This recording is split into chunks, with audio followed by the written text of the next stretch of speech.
प्यारे बच्चों, कैसे हैं आप सब? आशा करती हूँ आप सब अच्छे होंगे, स्वस्थ होंगे। स्वागत है आपका इस कक्षा में। आगे आज अब बढ़ते हैं हिंदी व्याकरण का पाठ 5 शब्द निर्माण। उपसर्ग, प्रत्यय और समास तीनों के बारे में हम जानेंगे। भाषा के लिए शब्द बहुत महत्वपूर्ण होते हैं। ये भाषा में उसी प्रकार प्राणवायु का काम करते हैं जिस प्रकार शरीर में रक्त काम करता है।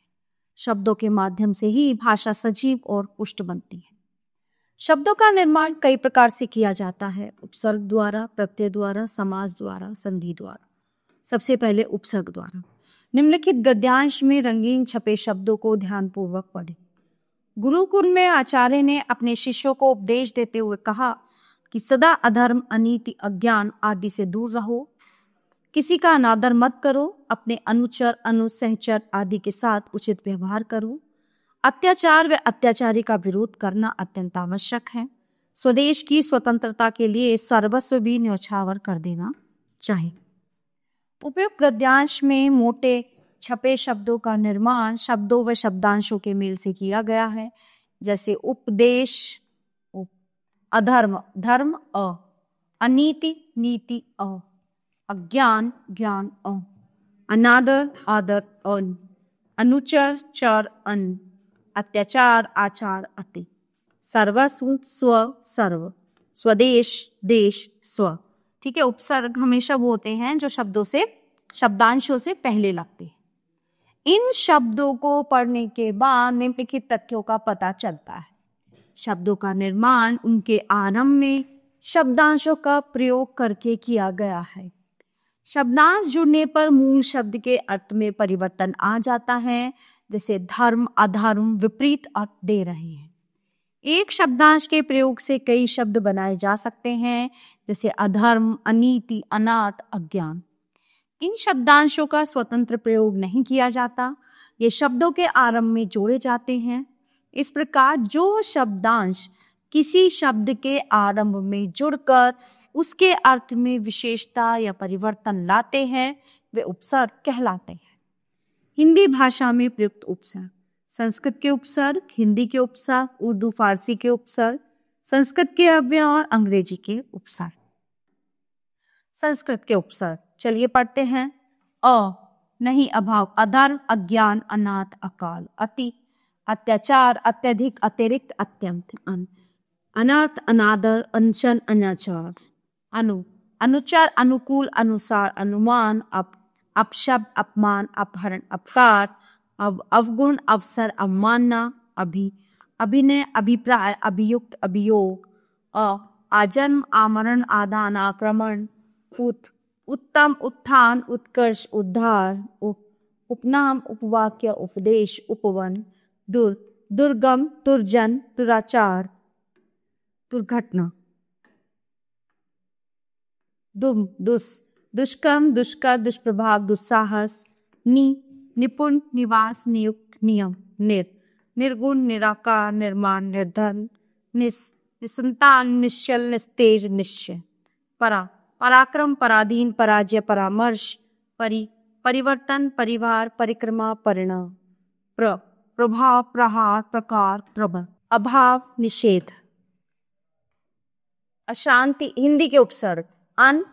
अनमोल, अनकही, अनजान, अनसुनी, अधखिला, अधमरा, अधकचरा, 19, 29, 49, औजार, औगुन, औसर, कपूत, कुदिन, कुचाल, सपूत, सगुन, सुजन, सुगण, दुखद, दुबला, दुला, निहत्था, निडर, निकम्मा, निहार, भरपूर, भरमार, भरपाई, भरसक, चौपाया, चौमासा, चौराहा, परदेश, परलोक, परोपकार, बिन ब्याहा, बिन मांगा, बिन देखा, बिना बाप।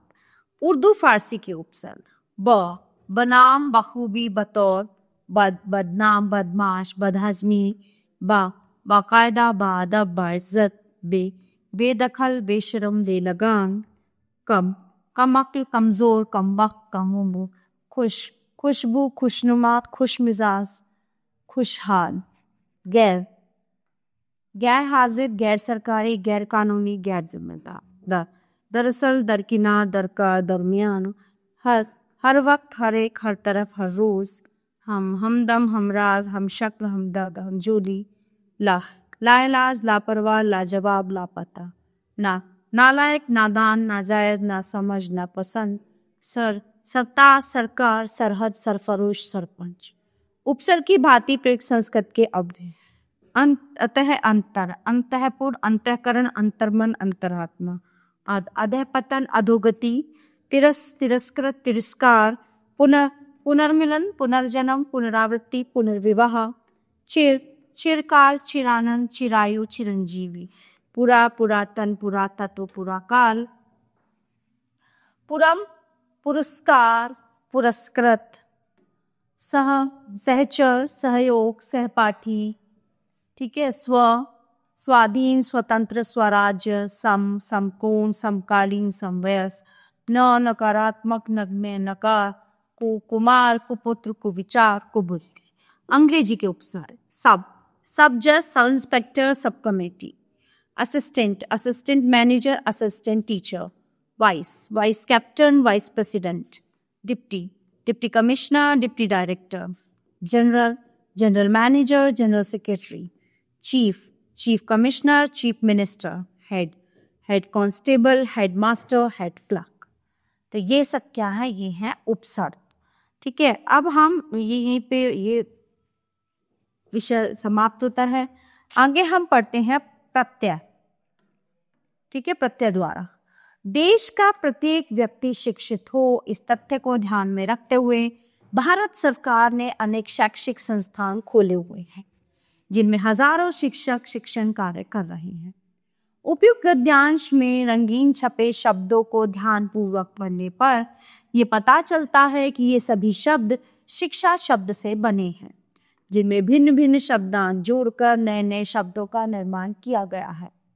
इस प्रकार के शब्दांश प्रत्यय कहलाते हैं, जैसे चढ़ाई, पढ़ाई, लड़ाई, बुराई, भला, रथवान, गाड़ीवान, कोचवान, पहलवान। इन शब्दों में अलग अलग शब्दांश जोड़कर नए शब्दों का निर्माण किया गया है, जिससे इनके अर्थ में परिवर्तन आ गया है। तो इस प्रकार वे शब्दांश जो किसी शब्द के अंत में जुड़कर नया शब्द बनाता है वह प्रत्यय कहलाता है। जैसे आवट, आई, हारा, इक आदि। वो कैसे? आगे देखते हैं। प्रत्यय के दो भेद होते हैं, कृत प्रत्यय और तद्धित प्रत्यय। सबसे पहले बात करते हैं कृत प्रत्यय की। वे प्रत्यय जो धातुओं के अंत में जुड़कर नए शब्दों का निर्माण करते हैं कृत प्रत्यय कहलाते हैं। जैसे लड़ आई, लड़ाई, हंस ई, हंसी। कृत प्रत्यय 5 प्रकार के होते हैं। कर्तवाचक संज्ञा बनाने वाले कृत प्रत्यय, कर्मवाचक शब्द बनाने वाले कृत प्रत्यय, करणवाचक संज्ञा बनाने वाले कृत प्रत्यय, भाववाचक संज्ञा बनाने वाले कृत प्रत्यय, क्रियावाचक शब्द बनाने वाले कृत प्रत्यय, कर्तवाचक संज्ञा बनाने वाले कृत प्रत्यय। जो कृत प्रत्यय कर्ता अर्थात क्रिया को करने वाले का ज्ञात कराते हैं वे कर्तवाचक कृत प्रत्यय कहलाते हैं। जैसे अक, पाठक, धावक, पाचक, चालक। अक्कड़, भुलक्कड़, घुमक्कड़, बुझक्कड़, पियक्कड़। आउट, लड़ाऊ, भिड़ाऊ। आ, चालाक, तैराक। आका, लड़ाका, धमाका, पढ़ाका। आकू, पढ़ाकू, लड़ा। इयल, सड़ियल, मरियल, अड़ियल, पढ़ियल। इया, घटिया, रसिया, बढ़िया। ऊ, खाऊ, रट्टू, मारू, चालू। इया, गवैया, पढ़ैया, गढ़ैया, चढ़ैया, लड़ैया। हा, पालनहार, होनहार। वाला, रखवाला, पढ़ने वाला, पीने वाला, खाने वाला। कर्मवाचक शब्द बनाने वाले कृत प्रत्यय। जो कृत प्रत्यय शब्दों के अंत में जुड़कर कर्मवाचक शब्द बनाते हैं कर्मवाचक कृत प्रत्यय कहलाते हैं। ओना, नी, खिलौना, बिछोना, ओढ़नी, सूंघनी, ढोंपनी। ना, गाना, ना यानी कि खागा, नाच लो, गाना, खाना, नाचना, रोना, भागना। हुआ, हुई, पढ़ा हुआ, सुनी हुई, देखी हुई, खाई हुई, लिखी। कर्णवाचक संज्ञा बनाने वाले कृत प्रत्यय। जो कृत प्रत्यय शब्दों के अंत में जुड़कर कर्णवाचक संज्ञा शब्दों की रचना करते हैं वे कर्णवाचक कृत प्रत्यय कहलाते हैं। आ, घेरा, ठेला, भूला, झूला। न, बंधन, झाड़न, बेलन, ढक्कन। नी, सूनी, चटनी, मतनी, रचनी। ऊ, झाड़ू वाड़ू, ना, गाना बेलना, ई, रेती। भाववाचक संज्ञा बनाने वाले कृत प्रत्यय। जो कृत प्रत्यय शब्दों के अंत में जुड़कर भाववाचक संज्ञा शब्दों की रचना करते हैं वे भाववाचक कृत प्रत्यय कहलाते हैं। ठीक है। आई, पढ़ाई, लड़ाई, सुनाई, जुताई, हंसाई। आवट, लिखावट, सजावट, मिलावट, दिखावट। आहट, चिल्लाहट, घबराहट, गुर्राहट। अंत, भिड़ंत, गड़ंत। आन, लगान, चढ़ान, उड़ान, उठान, थका। आवा, दिखावा, भुलावा, पहनावा, छलावा। ई, हंसी, बोली। ओती, मनोती, फिरौती। आप, आपा, मिलाप, कुजापा। अन, चलन, गमन, मिलन। क्रियावाचक शब्द बनाने वाले कृत प्रत्यय। जो कृत प्रत्यय शब्दों के अंत में जोड़कर क्रियावाचक विशेषण, संज्ञा आदि क्रिया शब्दों की रचना करते हैं वे क्रियावाचक कृत प्रत्यय कहलाते हैं। जैसे आओ, आ, अनीय, कर, यानी कि खाओ, टिकाओ, पीऊ, चालू, झाड़ो। हंसा, देख, चला, सोचा, बोला। निंदनीय, स्मरणीय, पूजनीय, प्रशंसनीय, सोचनीय। आकर, जाकर, खाकर, सोचकर, बोलकर, देखकर। ते, उठते ही, सोते ही, कहते ही, लिखते ही, पढ़ते ही। या, खाया, पिया, सोया, गया, आलू, कृपालु, दयालु, श्रद्धालु, झगड़ालु, एरा, कमेरा, लुटेरा। तद्धित प्रत्यय। वे प्रत्यय जो संज्ञा, सर्वनाम, विशेषण, अव्यय आदि के अंत में जुड़कर नए शब्दों की रचना करते हैं तद्धित प्रत्यय कहलाते हैं। जैसे मानवता, लघुता। भाववाचक तद्धित प्रत्यय। ये तद्धित प्रत्यय 8 प्रकार के होते हैं। भाववाचक तद्धित प्रत्यय आई, ई, पन, आपा, आस, आहट, आवट, तात्व, ईमानी, औती। अब कैसे? बुराई, भलाई, चतुराई पढ़ लेता है। खेती, सर्दी, गर्मी, गरीबी। अपनापन, बचपन, लड़कपन, बुढ़ापा, मोटा, पुजापा, मोटापा, मिठास, खटास, कड़वाहट, गर्माहट, चिकनाहट। दिखावट, लिखावट, बनावट, सजावट। प्रभुता, लघुता, पशुता, मानवता, मनुष्यता। प्रभुत्व, ममत्व, मनुष्यत्व, पशुत्व, देवत्व, स्त्रीत्व, महिमा, लालिमा, गरिमा, कालिमा, चांदनी, नथनी, मथनी, मनौती। कर्तृवाचक तद्धित प्रत्यय। कर्तृवाचक तद्धित प्रत्यय ई, आर, इया, एरा, यानी कि सुखी, दुखी, शास्त्री, तेली। सुनार, लुहार, रसोईया, दुखिया, मुखिया, सपेरा, चितेरा, अंधेरा। वाला, वान, क, वाला, फल वाला, सब्जी वाला, दूध वाला। वान, बलवान, धनवान। पाठक, वाचक, लेखक, सुधारक। कहानी का, कथा का, रचना का, कला का। संबंधवाचक तद्धित प्रत्यय। आन, एरा, इक, ई, हल। ससुराल, मौसेरा, चचेरा, फुफेरा, ममेरा। दैनिक, धार्मिक, मौलिक, नैतिक, सामाजिक, पंजाबी, बंगाली, बिहारी, गुजराती, ननिहाल, ददिहाय। लघुतावाचक तद्धित प्रत्यय। इया, ई, ओला, री, टी, टा, यानी कि डिबिया, लुटिया, खटिया, डोरी, पहाड़ी, घंटी, ढोलकी, सपोला, खटोला, छतरी, कोठरी, टुकड़ी, गठरी, पंखुड़ी, लंगोटी, चिवटी, कलोटा। 5वां है क्रमवाचक तद्धित प्रत्यय। वा, हरा, ठा, सरा, ल, यानी कि 10वां, 20वां, 32वां, इकहरा, दौरा, तिहरा, चौरा, छठा, दूसरा, तीसरा, पहला। गुणवाचक तद्धित प्रत्यय। आ, ई, उ, आऊ, यानी कि भूखा, प्यासा, मैला, सड़ा, क्रोधी, लोभी, जंगली, विदेशी, मोटू, बाजारू, पेटू, पंडिताऊ, उपजाऊ। ईला, एला, वान, मान, ला, लू, तम, मैं, वती, मती, मान। चमकीला, बर्फीला, रंगीला, सजीला, कसैला, विशेला। चरित्रवान, धनवान, रूपवान, गुणवान, शक्तिमान, बुद्धिमान। लाडला, अगला, पिछला, दयालु, कृपालु, श्रद्धालु। लघुत्तम, महत्तम, मधुरतम, जल में, दया में, महिमा में। रूपवती, गुणवती, बुद्धिमती, शक्तिमती, रूपवान, गुणवान, बुद्धिमान, शक्तिमान। स्त्रीलिंग वाचक तद्धित प्रत्यय। ई, इन, इया, आइन, आनी, नी, आ, इका। लड़की, बेटी, मामी, नानी, दादी, धोबिन, मालिन, सुनारिन, सापिन। चुहिया, बुढ़िया, चिड़िया, ललाइन, पंडिताइन, गुरुआइन। जिठानी, सेठानी, लिबरानी, चोरनी, मोरनी, शेरनी, हिरनी। छात्रा, शिष्या, प्रिया, वृद्धा, नायिका, गायिका। बहुवचन वाचक तद्धित प्रत्यय। ए, आ, या। लड़का, लड़के, पत्ते, रास्ते, छाते, मालाएं, छात्राएं, बातें, पुस्तकें, गुड़िया, बुढ़िया, चिड़िया, बेटियां, मक्खियां, लड़कियां, नारी। संस्कृत के प्रमुख तद्धित प्रत्यय त्व, ता, अक, इमा, मैं, यानी कि ममत्व, गुरुत्व, गुरुत्व, देवत्व, नारीत्व, लघुता, गुरुता, महत्ता, लेखक, रक्षक, लालिमा, गरिमा, महिमा, सुख में, दुख में, जल में और ज्ञान में। त, इत, व, निया, स्वतः, पूर्णतः, अंततः, आनंदित, हर्षित, सुरभित, शैशव, लाघव, स्मरणीय, प्रशंसनीय, दर्शनीय। उर्दू के प्रमुख तद्धित प्रत्यय आना, नाक, दार, दान, दानी, बाज, खाना, घर, गिरी, मंद, अंदाज, इश, इयत, इना, खोर, सास, शी, यानी कि सालाना, रोजाना, नजराना, शर्ना, खतरनाक, दर्दनाक, खौफनाक, जानदार, ईमानदार, रोशनदान, पानदान, मच्छरदानी, चूहेदानी, शेखीबाज, पतंगबाज, दवाखाना, शराब खाना, बाजीगर, सौदागर, दादागिरी, नेतागिरी, जरूरतमंद, अक्लमंद, नजरअंदाज, तीरंदाज, फरमाइश, आजमाइश, इंसानियत, हैवानियत, रिश्वतखोर, जमाखोर, नकलसाज, जिल्दसाज, नकलची, तोपची। उपसर्ग तथा प्रत्यय का एक साथ प्रयोग। उपसर्ग मूल शब्द प्रत्यय निर्मित।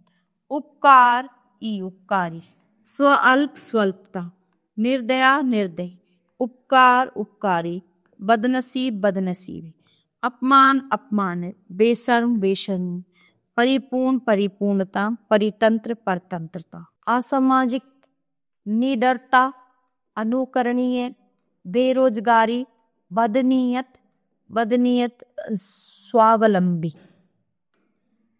प्यारे बच्चों, ये विषय यहाँ पे समाप्त होता है। अगला टॉपिक, अगला विषय है हमारा समास द्वारा। चलिए पढ़ते हैं। दान देने वाला, दानवीर, घोड़े पर सवार, घुड़सवार, कमल के समान नैनों वाली, कमल नैनी, राजा का पुत्र, राजपुत्र। ठीक है। उपयुक्त शब्द समूह के संक्षिप्त रूप देवालय, घुड़सवार, कमल नैनी तथा राजपुत्र शब्द बने हैं। शब्द समूहों को संक्षिप्त करने की प्रक्रिया ही समास कहलाती है। इससे भाषा में सौंदर्य आता है। शब्द समूह को संक्षिप्त करने की ये प्रक्रिया अनेक शब्दों के लिए एक शब्द से मिलती जुलती है। वहां भी अनेक शब्द समूहों के लिए एक शब्द का प्रयोग किया जाता है। समास में समासपद तथा समास विग्रह दो प्रक्रियाएं होती हैं, जबकि अनेक शब्दों के लिए एक शब्द में ऐसा कुछ नहीं होता। समास दो शब्दों के मेल को कहते हैं। इसमें शब्दों के मेल के समय उनके बीच के परसल यानी चिन्हों का लोप हो जाता है। जैसे राजा का पुत्र, राजपुत्र, यहाँ का परसल का लोप हो गया है यानी छिप गया है। समासपद विभिन्न शब्दों के समूहों को संक्षिप्त करके बना शब्द समासपद अथवा सामासिक पद कहलाता है। समास विग्रह सामासिक पद को तोड़ना समास विग्रह कहलाता है। जैसे राष्ट्रपति एक समासपद अथवा सामासिक पद है, इसका समास विग्रह होगा राष्ट्र का पति। संधि और समास में अंतर होता है। संधि में जहां दो वर्णों का मेल होता है, वहीं समास में दो शब्दों का मेल होता है। समास में दो पद होते हैं, पूर्व पद तथा उत्तर पद, जबकि संधि में ऐसा कुछ नहीं होता। संधि और समास में एक समानता यह है कि दोनों में विग्रह तथा मेल होता है। संधि में जहां संधि तथा संधि विच्छेद होती है, वह समास में समासपद तथा समास विग्रह होता है। समास के निम्नलिखित 6 भेद होते हैं: अव्ययीभाव, तत्पुरुष, कर्मधारय, द्विगु, द्वंद्व और बहुव्रीहि समास। ठीक है। अव्ययीभाव समास जिस समास का पूर्व पद अव्यय तथा प्रधान हो उसे अव्ययीभाव समास कहते हैं।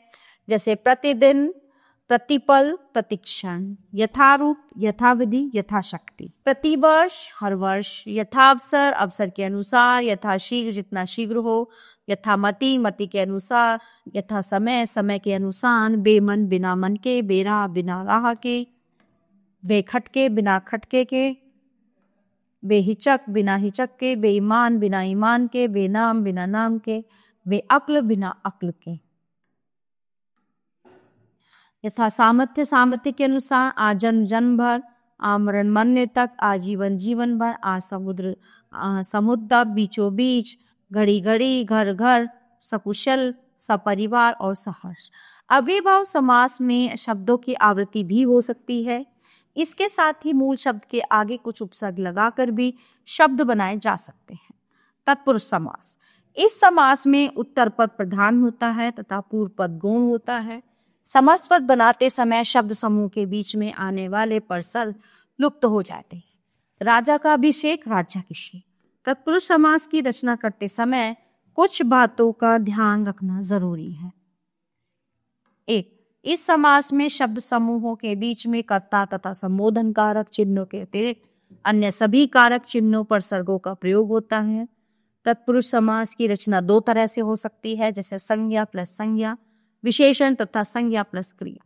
इस समास का पूर्व पद संज्ञा है तो उत्तर पद संज्ञा अथवा विशेषण भी हो सकता है, जैसे राष्ट्रपति दानवी, राष्ट्रपति दानवी संज्ञा विशेषण।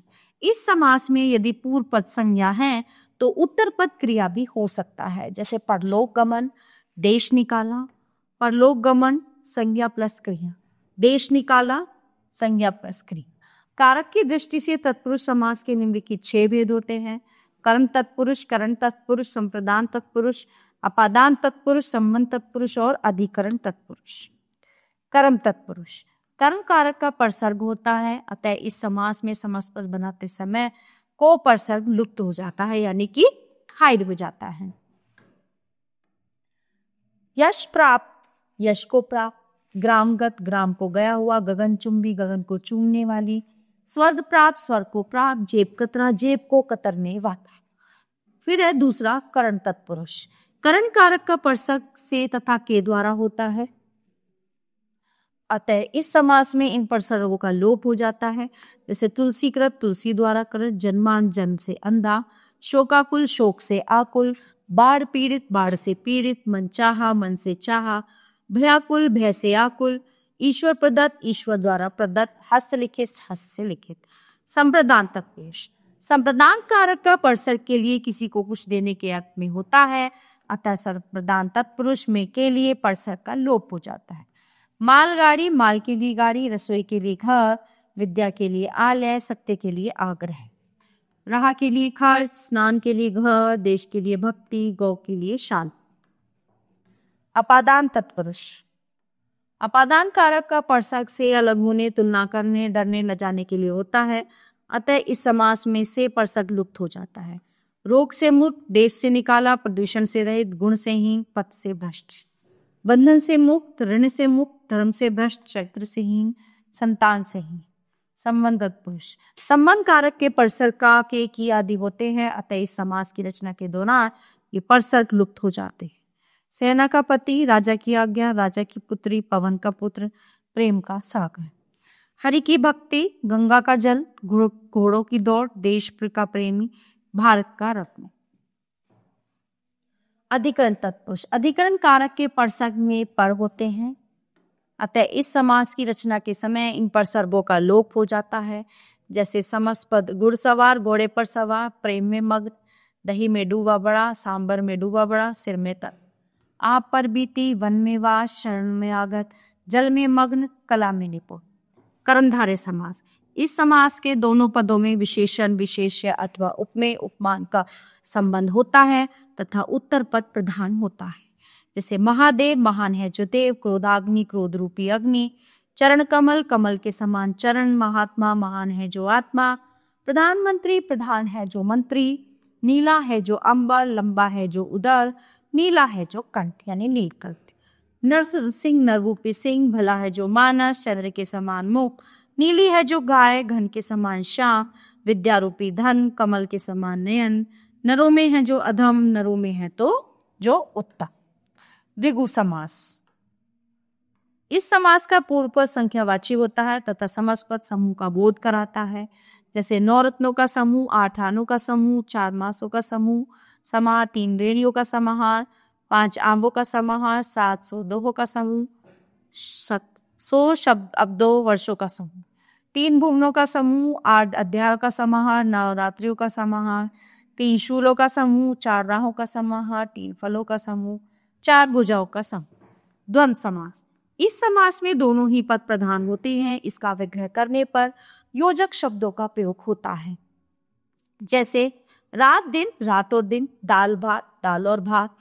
पाप पुण्य, पाप और पुण्य, चाय कॉफी, चाय या कॉफी। दही बड़ा, दही और बड़ा, माता और पिता, सुख और दुख, राजा और रानी, सत्य और असत्य, जीवन और मरण, जन्म और मृत्यु, छोटा या बड़ा। द्वंद्व का अर्थ होता है मतभेद। इस समास के उत्तर पद तथा पूर्व पद दोनों एक दूसरे के विपरीत अर्थ वाले होते हैं। दोनों पदों के अर्थों में द्वंद्व होता है। बहुव्रीहि समास, इस समास में दोनों में से कोई भी पद प्रधान नहीं होता, बल्कि दोनों पद मिलकर किसी तीसरे अर्थ को स्पष्ट करते हैं। जैसे दशानन, 10 है आनंद जिसके, चक्रधर, चक्र धारण किया है जिसने, चंद्रशेखर, चंद्र है शिखर पर जिसके, कमल नयनी, कमल के समान नयन है जिसके, मीनाक्षी, मीन के समान आंखों वाली, चतुर्भुज, 4 भुजाएं हैं जिसकी, चतुर्मुख, 4 मुख है जिसके, गजानन, गज है आनंद जिसका, नीलकंठ, नीला है कंठ जिसका, त्रिलोचन, 3 है लोचन जिसके, पीने हैं अंबर जिसके, अंशु, अंशुमाली, अंशु है माला जिसकी, श्वेत है अंबर जिसके, मुरली को धारण किया है जिसने, चक्र है पाणी में जिसके, शरानन है, शठ है आनंद जिसके, गिरि को धारण किया है जिसने, एक दंत है जिसका, विष को धारण किया है जिस। कर्मधारय और बहुब्रीहि समास में अंतर क्या होता है? कर्मधारय समास के दोनों पदों में उपमेय, उपमान अथवा विशेषण, विशेष्य का संबंध होता है, जबकि बहुब्रीहि समास में समास के दोनों पद अप्रधान होते हुए किसी तीसरे अथवा विशेष अर्थ की ओर संकेत करते हैं। जैसे महात्मा, महान आत्मा, विशेषण विशेषण, महान है जो आत्मा, ये होता है कर्मधारय समास। चरण कमल, कमल के समान चरण, कर्मधारय समास। उपमेय अर्थात प्रस्तुत यानी जिसके विषय में वर्णन किया जा रहा है। उपमान अर्थात अप्रस्तुत यानी जिसके द्वारा प्रस्तुत उपमेय के विषय में बताया जा रहा है। महात्मा महान है, आत्मा जिसकी अर्थात विशेष व्यक्ति, महात्मा गांधी। बहुब्रीहि समास, चरण कमल, चरण है कमल के समान जिसके अर्थ श्री कृष्ण अथवा कमल के समान है चरण जिसके, अर्थात श्री कृष्ण। बहुब्रीहि समास कर्मधारय और बहुब्रीहि समास की भांति द्विगु समास भी कई बार भ्रमित करता है। जैसे दशानन, समस्त पद को हम कर्मधारय समास भी मान सकते हैं, बहुब्रीहि समास भी और द्विगु समास भी। आइए जाने कैसे। 10 आनंद, विशेष 10 हैं जो आनंद, 10 आनंद हैं जिसके अर्थात रावण, 10 आनंदों का समूह है। कर्मधारय, बहुब्रीहि और समास द्विगु। अतः यह निर्भर करता है कि समस्त पद का समास विग्रह किस प्रकार किया जा रहा है। यदि उसका विग्रह संख्या और समूह के रूप में किया जा रहा है तो वहां द्विगु समास होगा। यदि विशेषण, विशेष्य अथवा उपमेय, उपमान के रूप में किया जा रहा है तो कर्मधारय समास होगा, अन्यथा बहुब्रीहि समास होगा। प्यारे बच्चों, ये पाठ एक बे समाप्त होता है। आशा करती हूँ आपको अच्छे से समझ आया होगा। मिलते हैं अगली कक्षा में। धन्यवाद।